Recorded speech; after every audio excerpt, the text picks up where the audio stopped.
Olá, queridos. Pastor Kleber aqui para juntos nós meditarmos na palavra de Deus. O texto que eu queria compartilhar com você está lá no livro de Samuel, primeiro livro de Samuel, capítulo 16, versículo 7, que diz assim: O Senhor, contudo, disse a Samuel: Não considere a sua aparência nem sua altura, pois eu o rejeitei. O Senhor não vê como o homem vê a aparência, mas o Senhor vê o coração. Bom, talvez você já tenha tido a experiência de ir ao cinema e assistido um filme em 3D. Essa é uma experiência bastante curiosa porque você coloca aquele óculos e aquele óculos então te faz com que você possa ver o filme numa outra dimensão, né? Tridimensional. Aqueles objetos saem da tela e vêm na sua direção e você realmente tem a sensação de que você pode tocar nesses objetos. E se você é curioso como eu, você certamente tirou o óculos para conferir, para ver o que estava acontecendo, e aí você vê lá a tela bastante distante de você.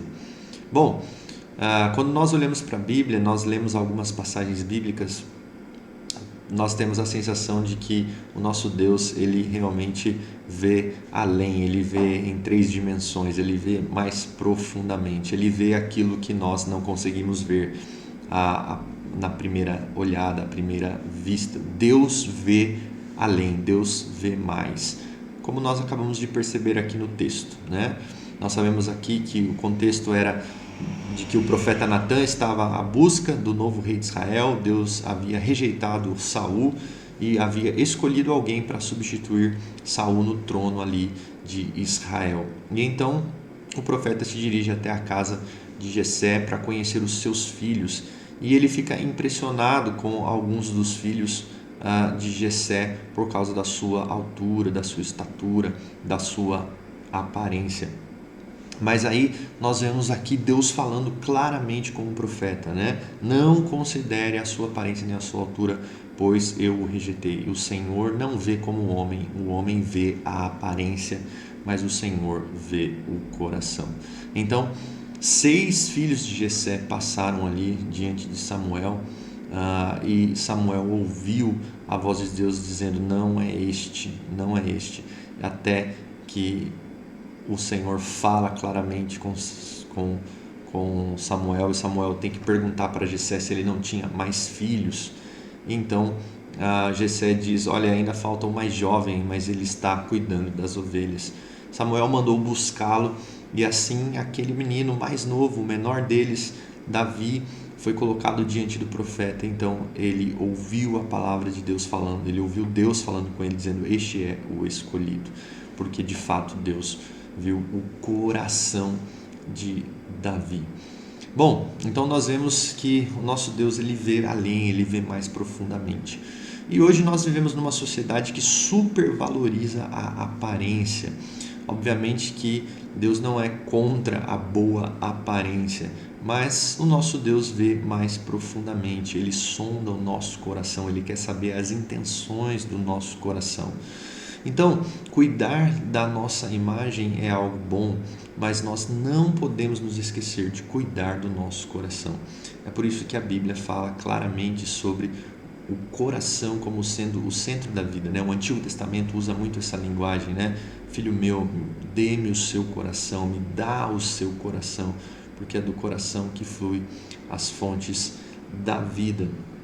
Então, nós temos que ter um cuidado muito especial com o nosso coração, com as nossas motivações, né, com os nossos valores, com aquilo que nós cultivamos aqui de mais íntimo dentro de nós.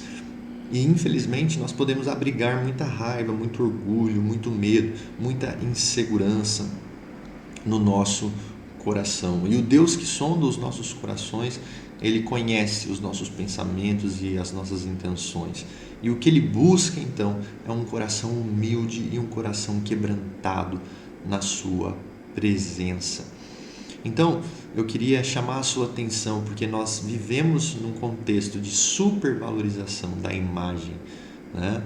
Supervalorização daquilo que os outros podem ver à primeira vista, mas talvez nós estejamos nos esquecendo de cultivar as virtudes interiores do coração. A alegria, a paz, a generosidade, a humildade, tudo isso vem de um coração quebrantado na presença de Deus. Então, que nós possamos pensar sobre isso e saber que o nosso Deus, Ele vê mais profundamente, Ele sonda o meu e o seu coração e Ele espera encontrar aí um coração quebrantado, um coração disposto a se arrepender dos seus erros, disposto a obedecer a Deus e disposto a servir ao próximo. Esse é um coração que realmente agrada a Deus. Que Deus abençoe a sua vida e que você cuide bem do seu coração, né? Tendo contato com a palavra de Deus, tendo intimidade com Deus por meio da oração. Isso fará de você alguém com um coração parecido com o de Cristo Jesus. Que Deus te abençoe. Um forte abraço. Fique com Deus.